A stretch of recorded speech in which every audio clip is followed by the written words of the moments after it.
Hi everyone, Ratika 333 channel में एक बार फिर से आप सबका बहुत बहुत स्वागत है। चलिए नेगेटिव एनर्जी को रिमूव करते हुए पॉजिटिव थिंकिंग के साथ हम ये रीडिंग स्टार्ट करते हैं। अभी हम बात करेंगे कुंभ राशि वालों के बारे में, यानी कि एक्वेरियस, जिनकी भी सूर्य राशि, चंद्र राशि, लग्न राशि या फिर नाम के अकॉर्डिंग उनकी राशि कुंभ है यानी कि एक्वेरियस है। तो आने वाले 10 दिन उनके लिए कैसे रहने वाले हैं हम जानेंगे टैरो कार्ड के ज़रिए। क्या ख़ास है, क्या इम्पॉर्टेंट है उनके लिए, क्या कुछ नया होने वाला है। फ्लिपर्स आ गए हैं तो अपनी रीडिंग हम आगे बढ़ा सकते हैं। स्टार्ट करते हैं। बहुत सारे कार्ड आए हैं कुंभ राशि वालों, क्या बात है, बहुत सारी चीज़ें सोच रहे हो लगता है आप एक साथ, इसलिए बहुत सारे कार्ड एक बार में। इतने फ्लिपर्स किसी भी राशि के लिए नहीं आए हैं। इट मीन्स आपने एक साथ बहुत सारे काम स्टार्ट कर दिए हैं। आई थिंक 4 तरफ सोच रहे हो, 4 चीज़ें एक साथ कर रहे हो, इसलिए इतने सारे कार्ड्स आपकी रीडिंग में आए हैं। पेज ऑफ सोर्ड्स, कुछ चीज़ें तो आपने ऐसी स्टार्ट कर दी जिसके बारे में आपको नॉलेज ही नहीं है, क्योंकि पेज ऑफ सोर्ड का मतलब होता है आप नॉलेज इकट्ठा कर रहे हो। ये कहते हैं कि बच्चे का कार्ड होता है, कोई बिगिनिंग का कार्ड होता है, किसी बच्चे को ABCD सिखाते हैं ना, वो वाला कार्ड होता है ये। तो कुछ ऐसा डिसीजन है जो आपने बिल्कुल हवा में ले लिया है, बट अब आप सोच रहे हो कि उसके बारे में नॉलेज होना बहुत ज़रूरी है। तो कुछ नई जानकारी इकट्ठा करते हुए दिख रहे हो इन 10 दिनों में। जस्टिस का कार्ड आया है, डोंट वरी, जस्टिस का कार्ड तभी आता है आपके साथ कुछ बुरा नहीं होने वाला है। यानी विदाउट हैविंग एनी नॉलेज यदि आपने कुछ स्टार्ट कर भी दिया है तो जस्टिस का कार्ड आने का मतलब है आपके साथ लाइफ में कुछ बुरा नहीं होने वाला है। कम्युनिकेशन का कार्ड उल्टा आ गया है, ये अपराइट डाउन आया है। कम्युनिकेशन बहुत क्लियर रखना है आपको। अगर आपने कोई डिसीजन लिया है और आप कम्युनिकेट क्लियरली नहीं करोगे तभी प्रॉब्लम आ सकती है, अदरवाइज कोई प्रॉब्लम नहीं आएगी। किंग ऑफ सोर्ड, भले ही किसी को बुरा लगे भला लगे, आपको बहुत हार्श और बहुत स्ट्रेट फॉरवर्ड बात करना है। अगर आपने कोई डिसीजन लिया है, आपको नॉलेज नहीं है और आप नॉलेज लेने के लिए आगे बढ़ते हो और सामने वाला इंसान यदि आपसे अच्छे से पेश नहीं आता है तो आप बहुत हार्श वे में भी उससे वो जानकारी इकट्ठा कर सकते हो, क्योंकि यहाँ पे किंग ऑफ सोर्ड का कार्ड आया है और जस्टिस का कार्ड आया है कि आपके लिए वो ज़रूरी है कि आपको, हाँ, अगर जानकारी चाहिए तो भाई हार्श बोलना पड़े या कुछ भी बोलना पड़े, आपको नॉलेज चाहिए तो चाहिए। और ये आपकी स्टेबिलिटी से जुड़ा हुआ है, क्योंकि शायद ये मनी मैटर को लेकर भी हो सकता है। कुछ ऐसा आपने कहीं इन्वेस्ट कर दिया है और उसके बारे में आपको पूरी जानकारी नहीं है, तो आप शायद छानबीन कर रहे हो, खोजबीन कर रहे हो कि हाँ चीज़ें कैसी हैं, क्या है, क्या ये स्टेबल डिसीजन है या नहीं है, इस बारे में बात करते हुए आप दिख रहे हो। इसलिए कम्युनिकेशन का कार्ड अपराइट डाउन आया कि आपने शायद पहले कम्युनिकेट नहीं किया और अब आप कम्युनिकेट करने की कोशिश कर रहे हो, तो सामने वाले को शायद बुरा लग सकता है कि आप इतनी हार्शली कैसे बात कर सकते हो। डोंट वरी, जस्टिस का कार्ड आया है तो आप जो कर रहे हो बहुत सही है। सेलिब्रेशन का कार्ड आया है तो आपको बिल्कुल भी टेंशन लेने की ज़रूरत नहीं है, आपका डिसीजन गलत नहीं है। बट हाँ, अपनी तसल्ली के लिए आप कोई जानकारी इकट्ठा करना चाहते हो, कर सकते हो।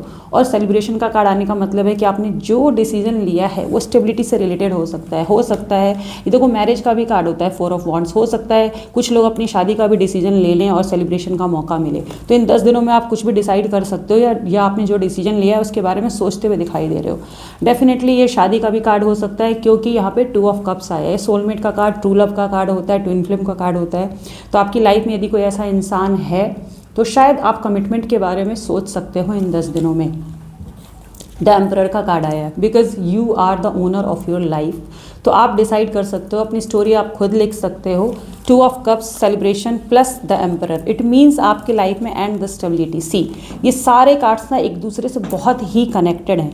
इट मीन्स देखो, आपकी शादी हो सकती है, सेलिब्रेशन हो सकता है, ये सोलमेट एनर्जी है और आपके पास वो अथॉरिटी है कि आप खुद से ये डिसीजन लेकर अपनी लाइफ को स्टैब्लिश कर सकते हो। तो शायद इन 10 दिनों में आप ऐसा कुछ सोच सकते हो या सिचुएशन ऐसी बनेगी कि आप ये डिसीजन ले पाओगे।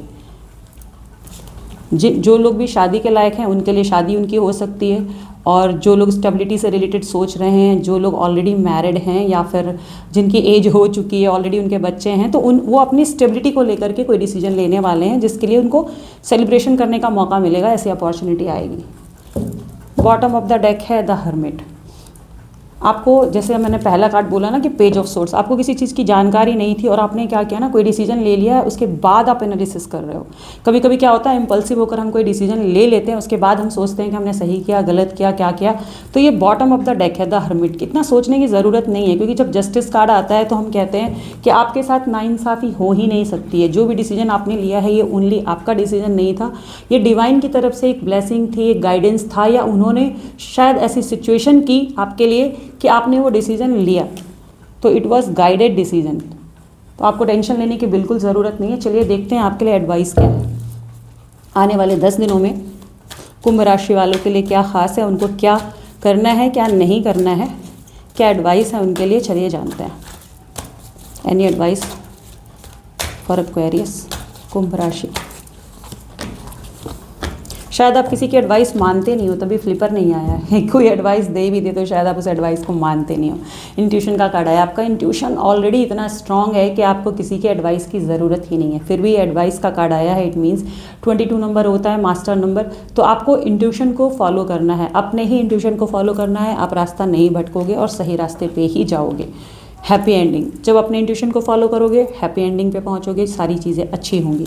तो अपने इंट्यूशन को इग्नोर नहीं करना है आपको। एंड टीचिंग एंड लर्निंग, जैसे कि मैंने पहले भी बोला, पेज ऑफ सोर्ट्स, आप किसी चीज़ की जानकारी इकट्ठा करते हुए दिख रहे हो, इन 10 दिनों में आपको नॉलेज नहीं है, तो वो टीचिंग एंड लर्निंग आप सीखोगे भी और लोगों को अपने एक्सपीरियंस से बताओगे भी कि ये चीज़ें ऐसे है और ऐसे है। तो ऑल द बेस्ट इन 10 दिनों के लिए। आपकी रीडिंग यहीं फिनिश होती है। अगर आपको मेरी रीडिंग पसंद आई है तो लाइक कीजिए, शेयर कीजिए, सब्सक्राइब कीजिए। यदि आपकी कुंभ राशि नहीं है तो और भी सारी रीडिंग्स हैं मेरे चैनल पे, जाके आप देख सकते हो। सारी राशि के लिए मैंने रीडिंग की है। जो भी राशि आपसे रेजोनेट करती है या आपके घर वालों से रेजोनेट करती है, आप जाकर देख सकते हो। आज के लिए बस इतना ही। Thank you so much.